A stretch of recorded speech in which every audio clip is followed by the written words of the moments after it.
nesse momento, aquele sentir a vontade, feche seus olhos. Vamos nos deixar envolver por essa energia gostosa, de tranquilidade, de acolhimento que essa casa nos traz. Vamos sentindo a presença neste momento dos nossos mentores individuais, esses nossos amigos que caminham conosco já há muito tempo.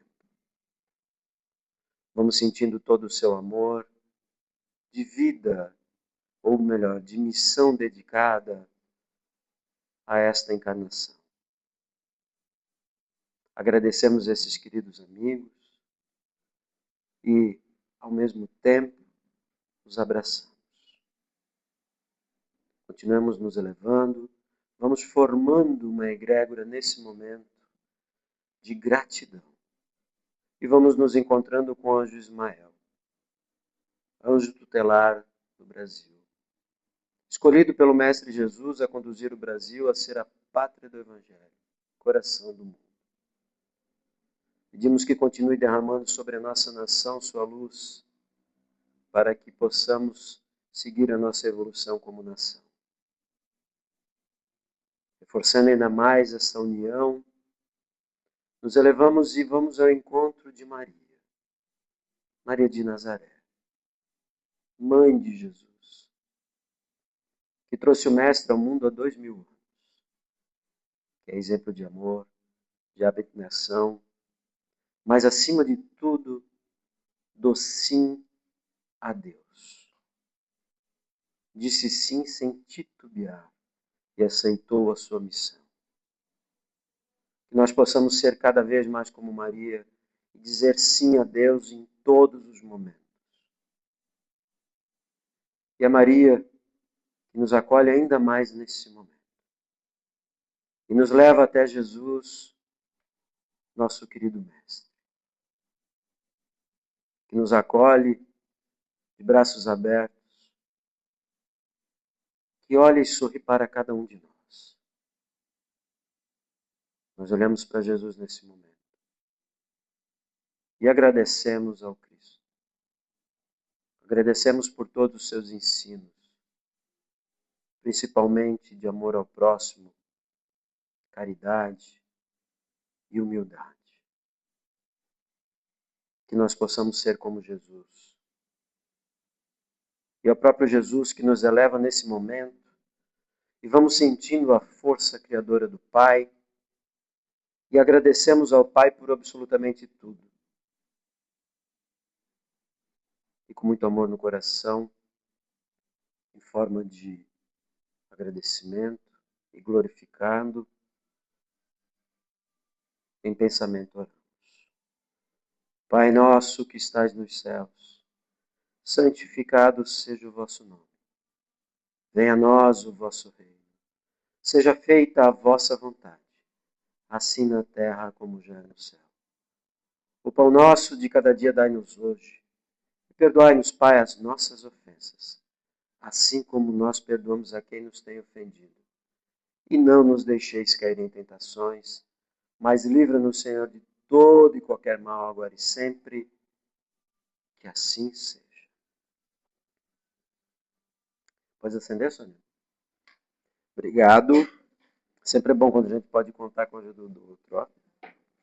Pessoal, o tema de hoje é um tema bem capcioso e que, como todos os outros, mas especificamente esse, ele mexe muito conosco, principalmente no olhar individual sobre como nós enxergamos a nossa vida, mas ao mesmo tempo, como talvez a gente enxergue até Deus. Dor e sofrimento. Alerta ou resgate para o espírito. Dor e sofrimento. O livro do Evangelho segundo o Espiritismo nos traz lá no capítulo 5, bem-aventurados os aflitos, ou bem-aventurados os que choram, né? Que é a segunda bem-aventurança. E a leitura que eu indico para vocês, para a gente poder aprofundar mais esse tema, para a gente poder entender mais, é o capítulo inteiro. É um capítulo um pouquinho longo, mas leio ele do começo ao fim essa semana. Divida ele em 2 vezes, 3 vezes, da maneira que vocês acharem melhor. Mas leiam ele, que vocês vão poder, eu acho, internalizar muito mais a preleção de hoje. Né? O primeiro ponto até lanço uma espécie de um desafio para nós mesmos. Né? Quem de nós nunca se perguntou por que isso está acontecendo? Né? Por que tem tantas pessoas que sofrem no mundo? Por que tem tantas guerras? Né? Por que isso está acontecendo comigo? Por que está acontecendo com aquela criança, né? Com aquele idoso? E a gente se pergunta, e quem de nós, às vezes, por causa dessas perguntas e às vezes a falta de resposta, né? Não ficou zangado com Deus? Não ficou zangado com tudo que está em volta, né? Com a religião? Quem de nós também não fraquejou na fé? Ou ao mesmo tempo fraquejamos ainda hoje? Quem de nós? Então, quando a gente traz esse tema, e para fazer a gente poder pensar sobre ele, não que a gente vai apaziguar a dor de cada um, nem nada disso, não é? A nossa intenção não é essa, mas que a gente talvez comece a enxergar um pouco todas essas situações que se apresentam para nós de uma forma mais compreensível. É isso que a gente quer compreender as coisas, né? O Espiritismo ele tem uma coisa maravilhosa e que não que ele deixe assim da forma, claro, vai depender também da vontade da pessoa, de cada um de nós, né? De estudarmos cada vez mais e aprofundarmos, né? Mas nós temos digo assim, nós temos um passo importante dentro do Espiritismo, que é a fé raciocinada e nos fazer entender bem como isso. Não vir como uma verdade dogmática, seja como uma verdade única. É assim, pronto. Né? Esse é um ponto positivo que eu digo que nós temos no Espiritismo. Né? E quando a gente pega a leitura e a gente vai lá para o Sermão do Monte, quando Jesus Cristo fala bem-aventurados os aflitos, porque esses serão consolados, ou bem-aventurados aqueles que choram, não que ele está dizendo, ele está valorizando a dor. Não é isso. O que ele está dizendo é que todos nós passamos por várias intempéries na nossa caminhada terrena, por várias dificuldades, mas nós temos um Deus que nos ama profundamente, ou seja, que nos ama muito e que sim, ele vai nos consolar.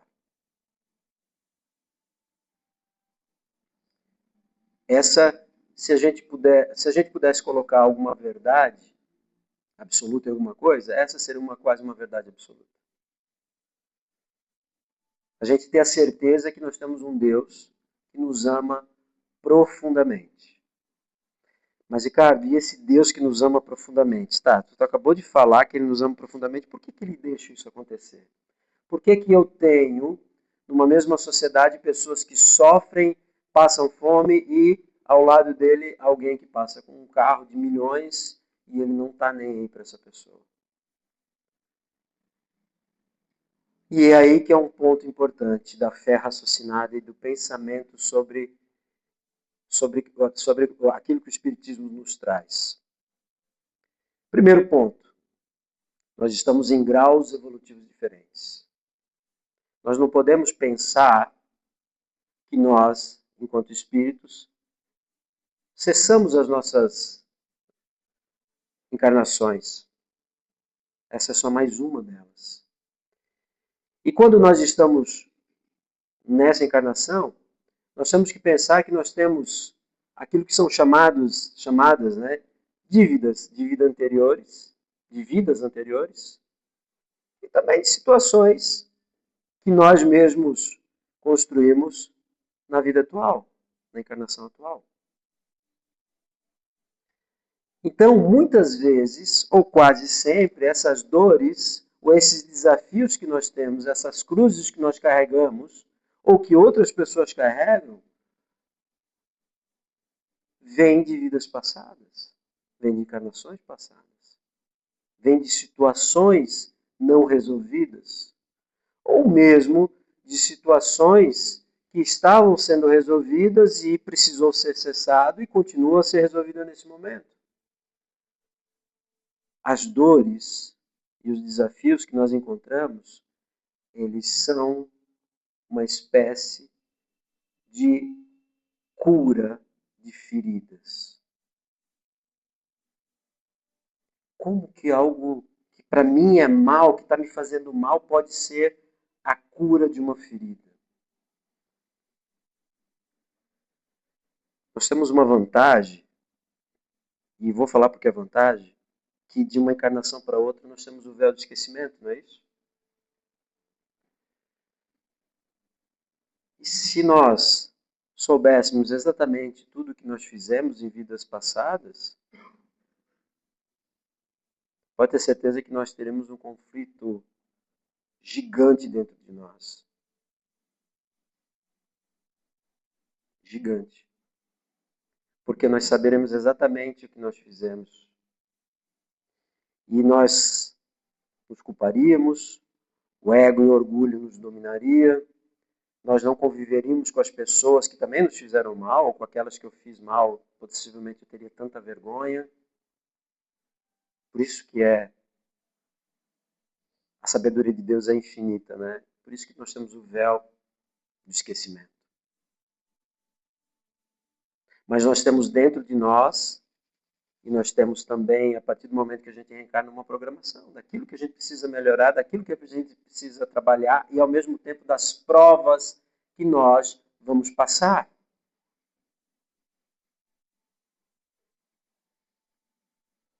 Por mais difícil que seja a gente aceitar isso, e eu compreendo, porque por mais que a gente estuda, às vezes a gente ainda fica, né, na dificuldade de entender, meu Deus, mas isso eu escolhi essa prova? Gente, pode ter certeza que foi escolhido. Porque no momento que a gente está na erraticidade, ou seja, que nós estamos desencarnados, que nós estamos nos programando para a reencarnação, quando a gente está no nosso processo de reencarnação, a gente faz uma programação. Nós sabemos exatamente onde nós precisamos melhorar, o que nós devemos fazer, onde nós devemos reencarnar, com quem nós devemos reencarnar. E a sabedoria de Deus é tão grande que Ele nos dá a possibilidade de nós buscarmos tanto a nossa melhora íntima, de buscarmos tanto a nossa melhora dos nossos defeitos e das nossas dificuldades, das nossas falhas, que todo esse sofrimento ele pode ser apaziguado de certa maneira.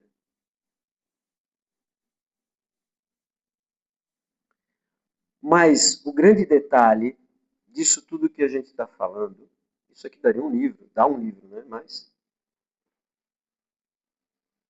é trazer para esse olhar, ou seja, a gente buscar, por mais dificuldades que a gente esteja, por mais desafios que a gente esteja, um olhar de resignação. E o que vem ser essa resignação? É entender o que a gente passa, o que as pessoas passam, ser necessário.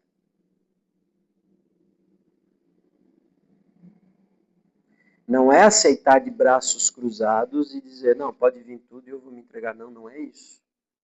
Resignação é aceitar com entendimento o que está acontecendo conosco, o que acontece com o outro. O que é esse entendimento? Deus não interfere em nada no seu livre-arbítrio. São suas escolhas. Então, é a busca de melhorar-se sempre. E tem um detalhe. A partir do momento que a gente começa a se conhecer, a gente sabe onde a gente tem que melhorar. E a partir do momento que a gente começa a se conhecer, a gente sabe onde que a gente falha e quais são as pessoas, ou os grupos, ou aqueles que a gente não consegue lidar. E é ali que é o nosso maior desafio.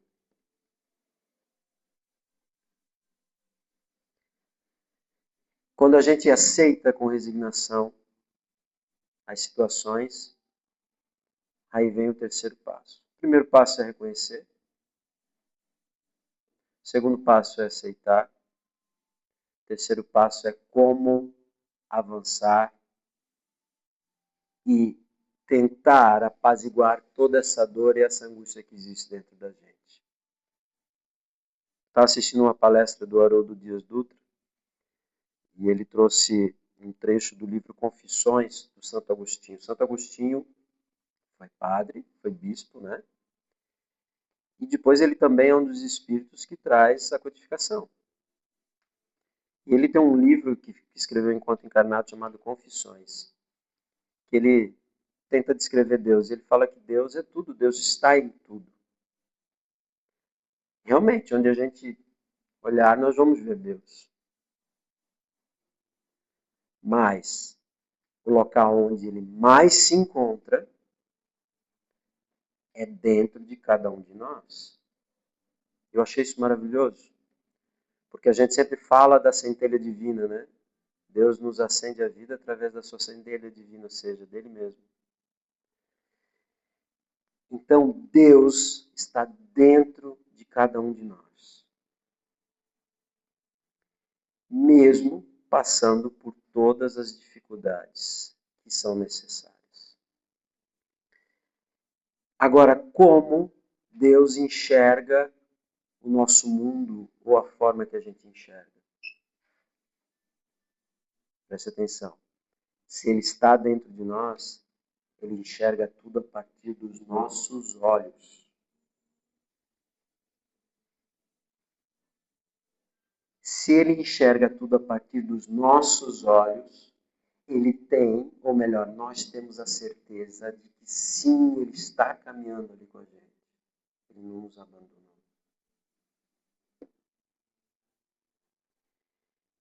Ele, mais uma vez, ele nos deixa caminhar porque nós precisamos sim um processo de melhora contínua.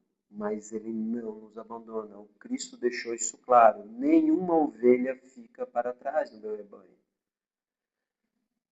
E se a gente pudesse comparar tudo o que a gente tem, ou melhor, que a gente sente, com aquilo que a gente deixa de sentir, ou seja, que a gente deixa de enxergar, Deus não deixa. Ele continua enxergando por nós. Então, um exemplo simples. Eu estou aqui falando, tem gente que deve estar pensando num boleto que tem que pagar segunda-feira, alguma coisa assim, né? Escapa, às vezes a atenção não escapa. De Deus não escapa isso. Ele sempre está ali. E a gente pode ter uma certeza assim, absoluta. Quem já é avô, quem é pai aqui, quem é mãe, né? A gente ama os nossos filhos, né? E a gente acha que nosso amor é o maior amor do mundo, né? Por mais que seja difícil, talvez um pai que nem eu também, tenho 3 filhos, falar isso, mas eu tenho essa certeza hoje. O nosso amor não é do tamanho, não é nem 1 milímetro do amor que Deus sente por cada um de nós. Nós não compreendemos esse amor gigante desse Deus, desse nosso Criador.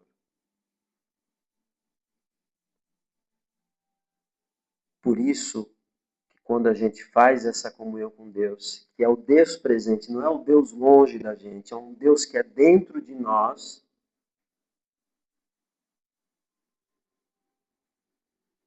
as coisas não que ficam mais fácil, mas a gente compreende melhor. Então, quando a gente começa a compreender melhor, a gente começa a caminhar mais leve. E o jugo que o Cristo nos falou, para dividir o jugo com ele, a gente começa a dividir o jugo. A cruz não fica tão pesada. A cruz é carregada junto com Deus. As dores não são tantas dores. Não são tão doídas. E elas passam a ser remédio para as nossas falhas e para as nossas vicissitudes, né, que a gente se deixa levar aí. Compreender isso, buscar a resignação, entendimento e aceitação. Não é uma caminhada simples, obviamente.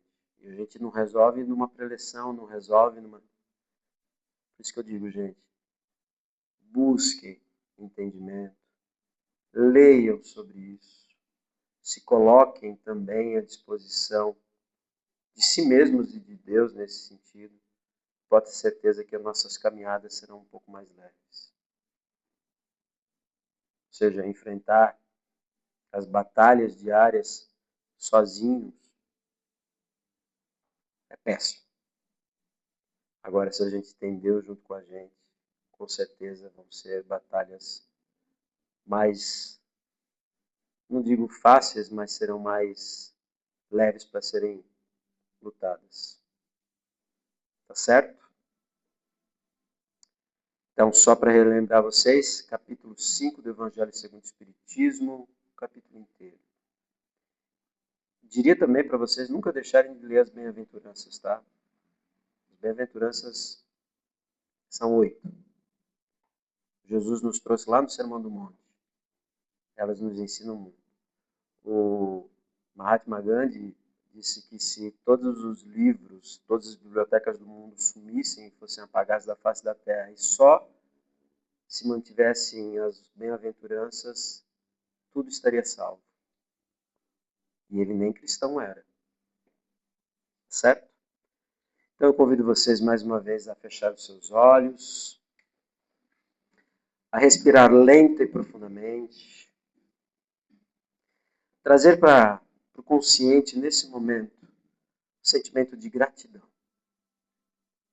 sentimentos de felicidade, sentimentos de amor. E nós vamos juntando isso tudo e vamos criando uma energia de amor e de paz e vamos vibrando ela para todo o bem universal. Vamos vibrando amor, paz e luz a envolver o planeta Terra nesse momento.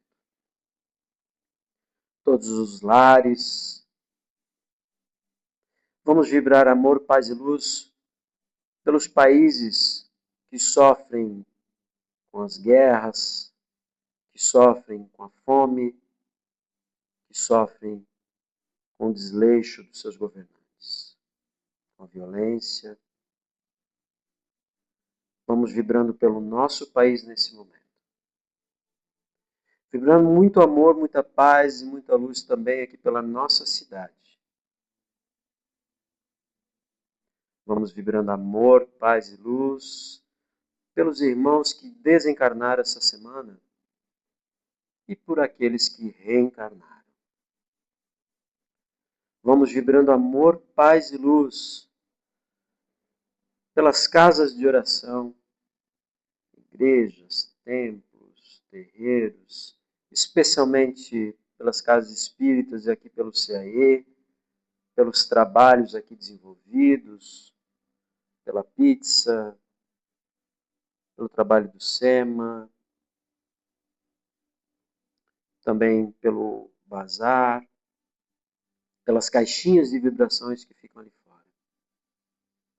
Vamos vibrando amor, paz e luz, também pela segurança pública, pela saúde do município, pelos nossos locais de trabalho, pelos nossos locais de convivência, de estudo. Vamos vibrando também pelos nossos amigos, familiares, e vibramos pelas nossas casas. E vamos pedindo humildemente também uma vibração especial para cada um de nós que estamos aqui hoje. Vamos pedindo também que a espiritualidade derrame esse amor, essa luz sobre a água que está ali fora, fluidificando ela.